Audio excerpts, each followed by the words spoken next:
আমি আর লেখাপড়া শিখতে যাবো না।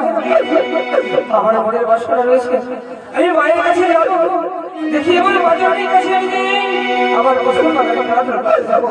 আমার এলাকায় আসবে, আমি এলাকায় যেতে বলতে দিয়েছি, আমার এলাকায় আসবে, যতক্ষণই আমি এলাকায় আসতে গেলে আমি যাবো না। আমার কেন এই পথে মাঝে বসে বসে কাটাকাটি ওরে মানি, তুই জানিস না বাবা?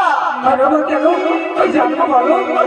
আমি যে ভাবি মা বাবা, আমি তোরে জন্ম দিয়েছি। সত্যি বলেছেন, আপনি হচ্ছেন দাত্রী মা, আমার দায়ী মা, আপনার হাতে আমার জন্ম হয়েছে। তবে বলো গো বলো, কিসের জন্য কান্নাকাটি করছি? তোমাকে কেউ তুমি বলেছে? কেউ কান্নাকাটি করেছে মা? না বাবা, কি হয়েছে তোমার? তোমার কোনো অসুখ হয়েছে বলো?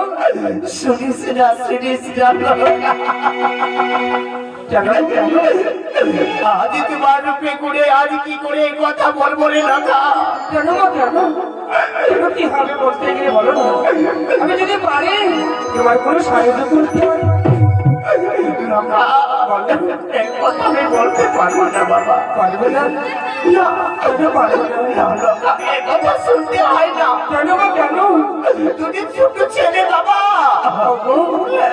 এই পথে মাঝে যত ছেলেগুলো পার হয়ে গেল, তুমি কিন্তু কাউকে দেখে কাঁদবে না। আমার দেখে তোমার কিসের কান্না হলো বলো? আমি কি কোনো অপরাধ করেছি? না বাবা, তাদের কোনো ভুল করেছি মা? আরে মানি, তুই কোনো ভুল করিস নি বাবা।